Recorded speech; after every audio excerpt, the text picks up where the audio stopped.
Hello everyone. Standard 12th में account में last video में हमने कि हमारे जो सेक्रीफाइस रेशियो और गेनिंग रेशियो के ऊपर से हम किस तरह से new profit and loss sharing ratio हम फाइंड करते हैं जब कोई न्यू पार्टनर आता है, तब उसके बारे में देखा था। आज के इस वीडियो में हम गुडविल की accounting treatment as per accounting standard 26 goodwill की अगर हमें अकाउंटिंग ट्रीटमेंट देनी हो जब न्यू पार्टनर है तब हम किस तरह से देंगे वो हम स्टार्ट करेंगे। So let's get start. Goodwill is an intangible asset when a firm earns higher profit than normal profit which is earned by its competitor. Super profit arises. अब यहाँ पे गुडविल क्या है, आपको पता है कि इंटेंजिबल असेट्स है कि अगर कोई फर्म जो है वो नॉर्मल प्रॉफिट से ज़्यादा अगर प्रॉफिट अर्न करती है और वो किसके कारण हुआ है, कॉम्पिटिशन के कारण अगर होता है तो that is called a super profit. Goodwill arises due to super profit earn by the firm. अब गुडविल किस तरह से होता है कि जब सुपर प्रॉफिट नॉर्मल प्रॉफिट से ज़्यादा अगर हमारे पास प्रॉफिट आता है तो वो हमारे लिए क्या है, गुडविल है। Goodwill arise in the firm because of efforts made by old partners in past. On the admission of new partner old partner sacrifice some of their profit share in the favor of the new partner. To compensate the profit share acquired by the new partner, he is required to give his share in goodwill of the firm, which is called a premium for goodwill. Underline कर लीजिएगा, इसको फिर से मैं repeat करूँगी कि यहाँ पे ये गुडविल किस तरह से आती है कि जो ओल्ड पार्टनर्स उन्होंने जितनी मेहनत की होती है वो मेहनत का एक रंग जो है वो क्या होती है, हमारे लिए गुडविल होती है। तो जब भी कोई न्यू पार्टनर यहाँ पे फर्म में एंटर होता है तो उसके लिए जो पार्टनर्स हैं वो कुछ अपना प्रॉफिट में से शेयर जो है वो सेक्रीफाइस करते हैं और उस सेक्रीफाइस के लिए जो न्यू पार्टनर है वो कुछ प्रॉफिट जो है वो लेके आता है या कुछ अमाउंट जो है वो लेके आता है ताकि वो जो गुडविल है फर्म की उस गुडविल में अपना जो शेयर है वो इस एक हिस्सा जो है वो मेंटेन कर सके। That is called a premium for goodwill. Premium for goodwill again बता देती हूँ कि जो प्रॉफिट जो ओल्ड पार्टनर्स जो है वो सेक्रीफाइस करे उसे कंपेंसेट करने के लिए कुछ हिस्सा जो है वो न्यू पार्टनर जो है वो लेके आता है अपना हिस्सा गुडविल में, तो that is called the premium for goodwill. Premium for goodwill is distribute among the old partners in the sacrifice ratio. अब यहाँ पे प्रीमियम फॉर गुडविल मतलब कि जो हिस्सा जो मतलब कि जो amount old partner new partner जो है वो ओल्ड पार्टनर्स के फेवर में लेके आ रहा है तो वो किसके बीच में डिस्ट्रीब्यूट होगा, जो ओल्ड पार्टनर्स हैं उनके बीच में सेक्रीफाइस रेशियो के बीच में डिस्ट्रीब्यूट होगा। अब यहाँ पे समटाइम्स क्या होता है कि अगर न्यू पार्टनर ऐड होता है and if the profit and loss sharing ratio of an old partner does not change even after the admission of new partner, it means that he does not sacrifice and therefore he will not receive any amount of goodwill। अब यहाँ पे क्या हो कि कुछ sometimes ऐसा होता है कि कोई जो दोनों पार्टनर्स हैं यहाँ कोई भी एक पार्टनर है कि जिसका ओल्ड रेशियो और न्यू रेशियो में कोई भी चेंज नहीं आया है, दैट मीन्स कि उसने कोई भी सेक्रीफाइस नहीं किया है तो उसे कोई भी अमाउंट जो है वो गुडविल की कोई भी अमाउंट उसे नहीं मिलेगी। If new profit share of an old partner is more than old profit share, he gains some profit from share. On the other hand, old partner sacrifice in the favor of new partner as well as old partner. Therefore, the old partner who gain will have give goodwill by the share of his gain, which is calculated by taking new partner share as goodwill as base. The sacrifice partner's capital account is credited and gaining partner's capital account is debited। अब यहाँ पे क्या होता है कि sometimes ऐसा हो कि जो ओल्ड पार्टनर्स न्यू पार्टनर की तो जो एडमिशन होता है तो उसका तो प्रॉफिट एंड शेयर रेशियो हम डिफाइन करते हैं। उनका जो ओल्ड पार्टनर होता है उनका जो न्यू शेयर हम फाइंड करते हैं कोई भी न्यू पार्टनर के एडिशन के साथ, तो वो ओल्ड शेयर जो न्यू शेयर है वो ओल्ड शेयर से ज़्यादा हो तब हम क्या कहते हैं कि उसे गेन हुआ है। तो अब उसके साथ साथ क्या करना पड़ता है उसे कि जो पार्टनर्स जो है वो न्यू पार्टनर के आने के साथ साथ ओल्ड पार्टनर को भी जो सेक्रीफाइस करते हैं तब क्या करना है कि जो ओल्ड पार्टनर को जिसका जो रेशियो बढ़ रहा है कि मतलब कि जिसे गेन कर रहा है, जिसे गेनिंग हो रहा है मतलब कि बेनिफिट हो रहा है, वो अपना बेनिफिट का कुछ पार्ट जो है वो जो ओल्ड पार्टनर्स है उन्हें देगा। क्या होता है कि न्यू पार्टनर के साथ हम फिर से रीवैल्यूएट करते हैं प्रॉफिट एंड लॉस शेयरिंग के रेशियो को, तो एज अ रिजल्ट कुछ पार्टनर्स को गेन होता है तो वो उसको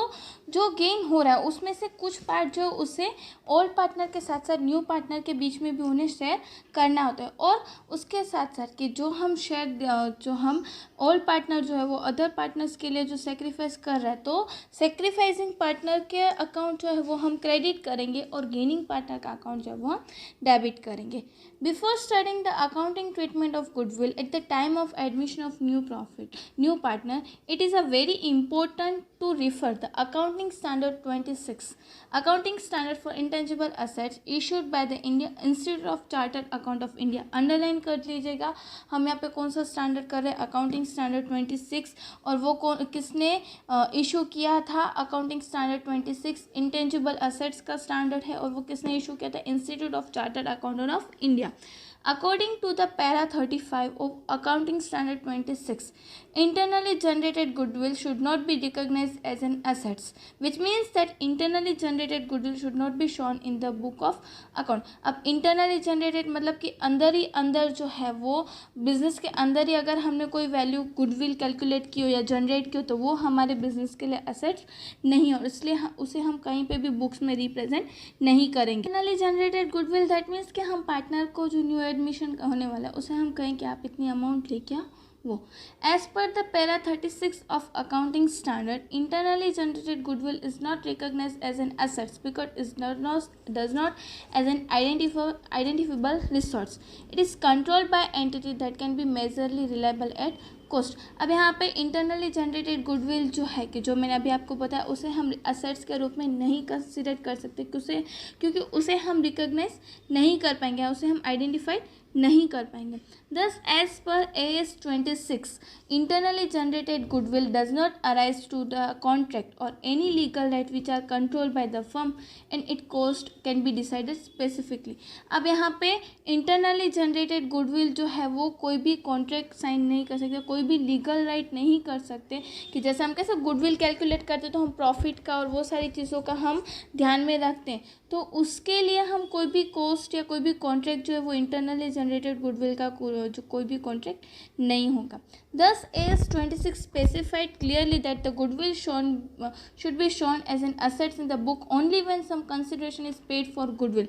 अब यहाँ पे अकाउंटिंग स्टैंडर्ड 26 में क्या कहा गया कि गुडविल हम कब बताएंगे इन the books of partners final account, जब कोई भी पार्टनर जो है कुछ कंसिडरेशन के रूप में पेमेंट करे तभी हम गुडविल के अमाउंट जो है वो हम कहाँ पे बताएंगे, असेट्स में। Internally generated goodwill not be shown in the books of account or internally generated goodwill should not be shown in the books of account. At the time of admission of a partner, goodwill is valued on the basis of internal resource of firm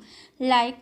profit, capital employed, expected rate of return etc. Therefore goodwill cannot be shown on assets in the balance sheet of the firm। अब यहाँ पे क्या होता है कि जब भी हम कोई भी न्यू पार्टनर आता है तो हम गुडविल किस तरह से वैल्यूट करते हैं कि जो इंटरनल जो रिसोर्सेज होते हैं हमारे कि जो मैंने अब इंटरनल गुडविल मतलब कि जो हम प्रॉफिट है, capital employed, expected rate of return, ये सारी चीज़ों से जो भी हम गुडविल कैलकुलेट करते हैं that is called the internal generated goodwill. Therefore goodwill can not be shown as an Therefore, looking in the fact of all partners appearing in the business balance sheet of the all firm, which must be written off among the all partners in the all profit and loss sharing ratio, because all partnership is dissolved and a new partnership is reconstructed। मतलब कि जो भी हमारे goodwill आती है old ratio की, जो old goodwill होती है उसे हम क्या करेंगे, बैलेंस शीट में जो बताई जाती है उसे हम क्लोज कर देंगे among the old partners in the old profit and loss sharing ratio और न्यू पार्टनर, क्योंकि ये जो है जब ये हमारी जो ओल्ड पार्टनरशिप है वो बंद हो जाती है। और नॉर्मली ये हम कब किस तरह से कैलकुलेट करते हैं, गुडविल जो है वो इंटरनली जो भी रिसोर्सेज होते हैं उसके ऊपर से, इसलिए ये जो गुडविल है उसे हम क्लोज कर देंगे क्योंकि ये पार्टनरशिप फर्म एंड होके जो न्यू पार्टनर्स है उसकी एंट्री जो है वो हमारे फर्म में यहाँ पे हो रही है इसलिए। So from the following point of view, goodwill is a compensation of the profit sacrifice by the old partner in the favor of new partner. Therefore, all partners' share in the goodwill is received by all partners in the sacrifice ratio, and if any goodwill appears in the balance sheet of all firm, it must be written off in the all profit and loss sharing ratio among the all partners. इसलिए अब यहाँ पे हम कह सकते हैं accounting view point से कि गुडविल का मीनिंग क्या हुआ कि कंपेंसेशन है कि जो प्रॉफिट सेक्रीफाइस करे ओल्ड पार्टनर जो न्यू पार्टनर के फेवर में, उसको कंपेंसेट करने के लिए जो अमाउंट लेके आता है partner, that is called a goodwill, and the new partner share is goodwill is received by the old partners in the sacrifice ratio. अब यहाँ पे जो ओल्ड पार्टनर सेक्रीफाइस रेशियो, जो न्यू पार्टनर जो है वो गुडविल अमाउंट लेके आ रहे हैं, वो ओल्ड पार्टनर्स क्या करते हैं, सेक्रीफाइस रेशियो में वो डिस्ट्रीब्यूट कर देते हैं। From the accounting viewpoint of view, there may be a different situation relating to the treatment of goodwill. They are, अब यहाँ पे अलग अलग सिचुएशन होती है कि जब हम गुडविल को हम अकाउंटिंग ट्रीटमेंट हम किस तरह से गुडविल के देंगे वो. When goodwill is paid privately by a new partner, अब यहाँ पे गुडविल अगर जो है न्यू पार्टनर्स प्राइवेटली पेमेंट कर रहे हैं. When premium for goodwill is brought in cash or any count of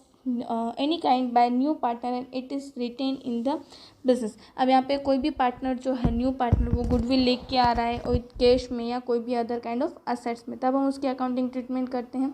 when the premium of goodwill is brought in by the cash by the new partner and withdraw by all partner full your part. ऐसा हो कि जो all partners जो है, मतलब कि कोई भी न्यू पार्टनर जो है वो गुडविल के अमाउंट जो है वो लेके आए और उसमें से प्रीमियम के अमाउंट लेके आए और कैश में, और जो ऑल पार्टनर्स है वो विड्रॉ कर ले फुल्ली अमाउंट या पार्टली अमाउंट, तब भी हम एंट्रीज करते हैं. When the new partner does not bring his share goodwill in cash, कि अगर कोई पार्टनर कैश में नहीं लेके आया है उसकी गुडविल का जो शेयर है वो. When the new partner brings his share in goodwill partly in cash, कि अगर कोई पार्टनर पार्टली फॉर्म में गुडविल जो है वो कैश में लेके आया हो, इसको शेयर जो है वो कैश के फॉर्मेट में लेके आया हो. When the valuation of goodwill is made on the basis of partners capital, मतलब कि गुडविल जो है वो पार्टनर्स के कैपिटल के बेसिस पे अगर हमने कैलकुलेट किया तब भी हम क्या करते हैं, गुडविल की एंट्रीज जो है वो हम करते हैं. ये अलग अलग सिचुएशन में किस तरह से हम अकाउंटिंग एंट्रीज करेंगे वो हम देख लेते हैं. When the goodwill premium is paid privately by a new partner, when the goodwill premium is paid privately by a new partner to the old partner, no entry is recorded in the books of account of the firm.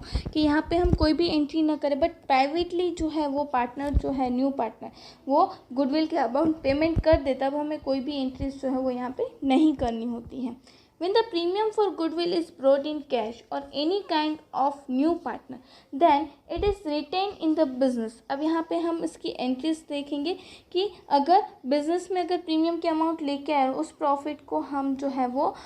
उस जो premium का amount उसे हम हमारे business में रख दे, तब हम एंट्रीज क्या करेंगे. फर्स्ट एंट्री कि जब प्रीमियम की गुडविल अमाउंट जो है वो अगर कैश में आती है तो अब हम क्या लिखेंगे कि cash and bank account debit to premium for goodwill account credit. अब इसको हम क्या करेंगे, न्यू पार्टनर्स जो है अगर गुडविल लेके आए तो ओल्ड पार्टनर के बीच में सेक्रीफाइसिंग रेशियो में वो डिस्ट्रीब्यूट हो जाता है. When the premium for goodwill brought in the by a new partner, for example land, building, motor car in the firm as goodwill, कि अगर कोई पार्टनर जो है वो असेट्स के फॉर्मेट में लेके आया प्रीमियम, तब हम क्या एंट्री करेंगे, लैंड और building account debit, motor car account debit, other assets account debit to premium for goodwill account credit. अब यहाँ पे इस तरह से हम एंट्रीज करते हैं. And if cash and assets दोनों लेके आओ तब कंबाइंड एंट्री हम क्या करेंगे, cash and bank account debit, land and building account debit, motor car account debit, other assets account debit to premium for goodwill account credit. For the distribution of premium for the goodwill amongst the partner in their sacrifice ratio, अब ये जो हमें goodwill के amount मिल रहे हैं उसे हम क्या करते हैं, ओल्ड पार्टनर्स के बीच में सेक्रीफाइस रेशियो में हम डिस्ट्रीब्यूट करते हैं. तब हम किस तरह से उसकी एंट्री करेंगे, premium for goodwill account debit to old partners capital और करंट अकाउंट क्रेडिट, क्योंकि उसे हम क्या करें पार्टनर्स के बीच में हम डिस्ट्रीब्यूट कर रहे हैं, इसलिए हम क्या करेंगे, ओल्ड रेशियो में हम उसे डिस्ट्रीब्यूट हम कर देंगे. अब अगर ऐसा हो कि कोई पार्टनर ऐसा हो कि वो new profit and loss sharing ratio जब हम फाइंड करते हैं तो कोई एक पार्टनर का सेक्रीफाइस रेशियो नेगेटिव आ रहा है, मतलब कि उसका अगर गेनिंग रेशियो है तब उसे क्या करना पड़ता है कि उसका जो गेनिंग रेशियो में से कुछ पार्ट जो उसे वो क्या करना पड़ता है, ओल्ड पार्टनर्स को सेक्रीफाइस करना, मतलब कि जो पार्टनर सेक्रीफाइस कर रहा है उसे देना होता है. तब उस एट दैट सिचुएशन कौन सी जनरल एंट्री होगी हमारी यहाँ पे, premium for goodwill account debit other partners that means gaining partners capital और current account debit to old partners, that means कि जो सेक्रीफाइस कर रहा है उसके अकाउंट में हम क्या करेंगे, क्रेडिट करेंगे. क्यों, क्योंकि इसमें से कुछ पार्टनर ऐसे हो कि उसे गेन हो रहा, मतलब कि उसे प्रॉफिट हो रहा, तो उसके अपने प्रॉफिट में से कुछ शेयर जो है वो दूसरे पार्टनर को डिस्ट्रीब्यूट करेगा, मतलब उसको शेयर देगा अपना. Goodwill appearing in the book of all partners is written off among the partners in their all profit and loss sharing ratio which is following entries is to be passed. अब यहाँ पे goodwill जो है वो हमें balance sheet में दी गई हो ओल्ड पार्टनर्स के बैलेंस शीट में, तब हम उसे क्या करना है, उसे क्लोज करके ओल्ड पार्टनर्स को ओल्ड रेशियो में हमें डिस्ट्रीब्यूट करना होता है. तब हम यहाँ पे कौन सी जनरल एंट्री करेंगे, ओल्ड पार्टनर्स कैपिटल और current account debit to goodwill account credit. इस तरह से हम उसकी जनरल एंट्री करेंगे. In every situation of accounting treatment of goodwill, all goodwill shown in books in the old firm is written off by debiting all partners' capital or current account because partnership does come into and a new goodwill is valued for the which accounting treatment is given as per AS 26. अब यहाँ पे कौन सी भी situation आ जाए, अगर old goodwill हमें दी गई तो उसे हमें क्या करना पड़ेगा, यहाँ पे क्लोज करना पड़ेगा और वो क्लोज की गई गुडविल को हमें जो पार्टनर्स हैं उनके बीच में ओल्ड रेशो में हमें यहाँ पे डिस्ट्रीब्यूट करना पड़ेगा. It is specifically mention that the capital account of partners are maintain on fix capital account method. Goodwill should be transfer to the partners current account. If it is not mention specifically, it is assumed that they maintain capital account by fluctuating capital account method and the effect of goodwill should be given to the partners capital account only. अगर आपको specially ऐसा mention किया हो कि partners fix capital account method से जो capital maintain करे, तो हमें क्या करना पड़ता है, पार्टनर्स करंट अकाउंट में गुडविल के अमाउंट जो है वो क्रेडिट करनी होती है. बट अगर कुछ भी नहीं दिया, दैट मीन्स कि पार्टनर्स कैपिटल अकाउंट में ये सारी एंट्रीज जो है वो हम कर लेंगे. अब यहाँ पे इस तरह से यहाँ पे हमने देखा कि गुडविल की कैलकुलेशन कितनी ज़्यादा इम्पोर्टेंट होती है कोई भी फर्म के लिए, क्योंकि उसके थ्रू हमें पता चलता है कि हमारे बिजनेस की वैल्यू कितनी है वो. आज के इस वीडियो में हमने देखा कि गुडविल की वैल्यूएशन हम किस तरह से कर सकते हैं और उसकी अगर कोई पार्टनर प्रीमियम ऑफ अमाउंट लेके आता है, गुडविल के प्रीमियम लेके आता है, तो उसकी अकाउंटिंग एंट्रीज हम किस तरह से करेंगे उसके बारे में देखा. इन द नेक्स्ट वीडियो हम इसी के बारे में, ये जो जनरल एंट्रीज हमने देखी उसके हम प्रैक्टिकल सम्स करेंगे. Thank you.